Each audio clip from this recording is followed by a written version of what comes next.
And so the day has arrived. A Working Man has arrived in theaters as of today, March 28, 2025, in the United States of America, aka North America. And is it worth it? Well, is Snow White? Is water wet? Is Peter Parker Spider-Man? Well, fuck yes! As I suspected, 32 flavors. So right off the bat with A Working Man, I noticed the casting. I noticed the directing. Jason Statham.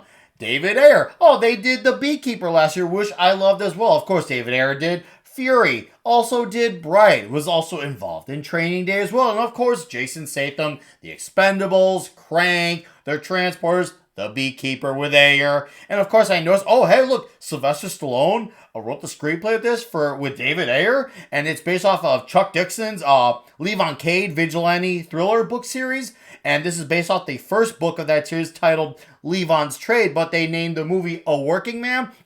For those of you who do not know, Chuck Dixon is really one of the greatest comic book writers of all time. He did an essential run on Batman, on Nightwing, and for those who like the deeper cuts of comics, he did a really fun series of comics on The Simpsons. He also did the very funny Snakes on a Plane, Alpha Core and the Horseman for Rippaverse Comics. He also did The Punisher for Marvel. So obviously the man's done quite a bit of books, and now he's got this series as well. Oh, he's also done some Killer Conan as well. So I'm like, this is a recipe for success. What the hell could go wrong? Seriously, you're going to have to go out of your way to cause a train wreck to make this go wrong. And lo and behold, nothing goes wrong, really. So right off the bat, I'm like, okay, I'm going to watch this as a Statham, Ayer, and Stallone, and Dixon fan. This is going to be a tough watch because I'm seeing it from various perspectives. So right off the bat, I'm noticing the story because I've only read the very first book of the Levon Cade series. And I noticed from my memory of what I can remember of the book, the premise, the idea of what gets the,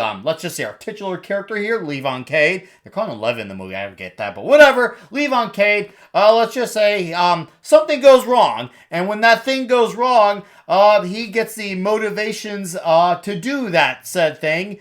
And let's just say what happens, the cause for it, the motivations, all that, what happens in the book is exactly what happens here. If I remember, the book is in Florida. This one seems to be in Chicago, aka Chirac, aka an hour outside of my place of living here in the state of Illinois. So I was like, change, even though they had the bar called Skips, and they had the guy who was at the bar named Johnny, and they had a lot of those Russian guys whose names I still can't pronounce to this very day, who were in the book, and a lot of their interrogation scenes were very, very similar from the books to the movie. So I'm like, okay, cool. Really faithful story. A few alterations, but nothing that's like, oh wow, you're really ruining the core of the story. None of that happens here. So it's very clear that Sylvester Stallone and David Ayer were really mindful of what Chuck Dixon wrote when it comes to the book. Like, okay, we're going to respect this as much as we can. Few alterations. Didn't really need to happen, but whatever, it doesn't take away from my enjoyment of the movie. So it's a really solid, straight-ahead story that actually, to me, is not just a big, dumb,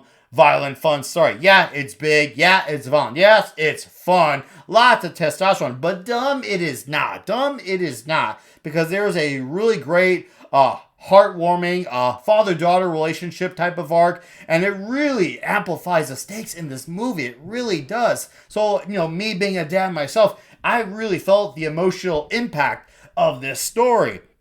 And considering a lot of the movies that are coming out nowadays are tackling such a complex subject, and we're seeing a more straightforward take on it without, let's just say, the depressing sadness that can usually come with this, it's nice to see, let's just say, a guy come in and just mollywhopping the shit out of the bad guys for doing such evil shit. Now, of course, the action is badass. I mean, Ayer's already had a great handle on action. Of course, Jason Statham's a freaking master at it. The dude is really doing some all-time shit in this movie. He is killing the shit out of these bad guys with this one. I was having so much fun. And I found out movies like almost 2 hours long. Like, really? I didn't notice that. It felt like it was just like 90 minutes, maybe even less than me, because it was just constant pulse pounding, just all this badassery. It's what I want when I go to see a movie. I want to go in there, I want to buckle up, and I want to enjoy the ride. I just want to keep going like a roller coaster until it's over. You're like, whew,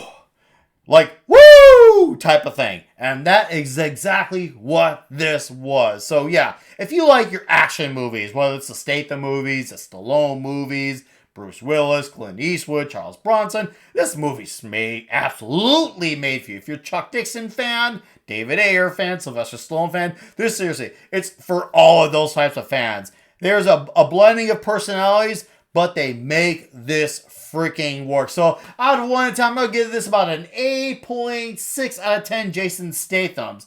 It could go a little higher with rewatches, and I have a feeling this one is going to benefit from the rewatches because I want to look for like more little odds and nods from the books translated to the movie. And of course, it never gets old saying Jason Statham beat the shit out of bad guys. And of course, a father-daughter story that really hits close to home for a lot of the dads out there. So well done, David Ayer. Well done, Jason Statham. Well done, Chuck Dixon, Sylvester Stallone. And of course, nice to have guys like Michael Pena and David Harbour bringing great personality to the characters as well. Side character, very important. Also, the lady who's Jenny Garcia, I forgot her name, but I apologize. She is even cool too. Just really awesome stuff. And I really, really do hope that there is a sequel for this. And I hope that there is a series of movies for this. And David Ayer, please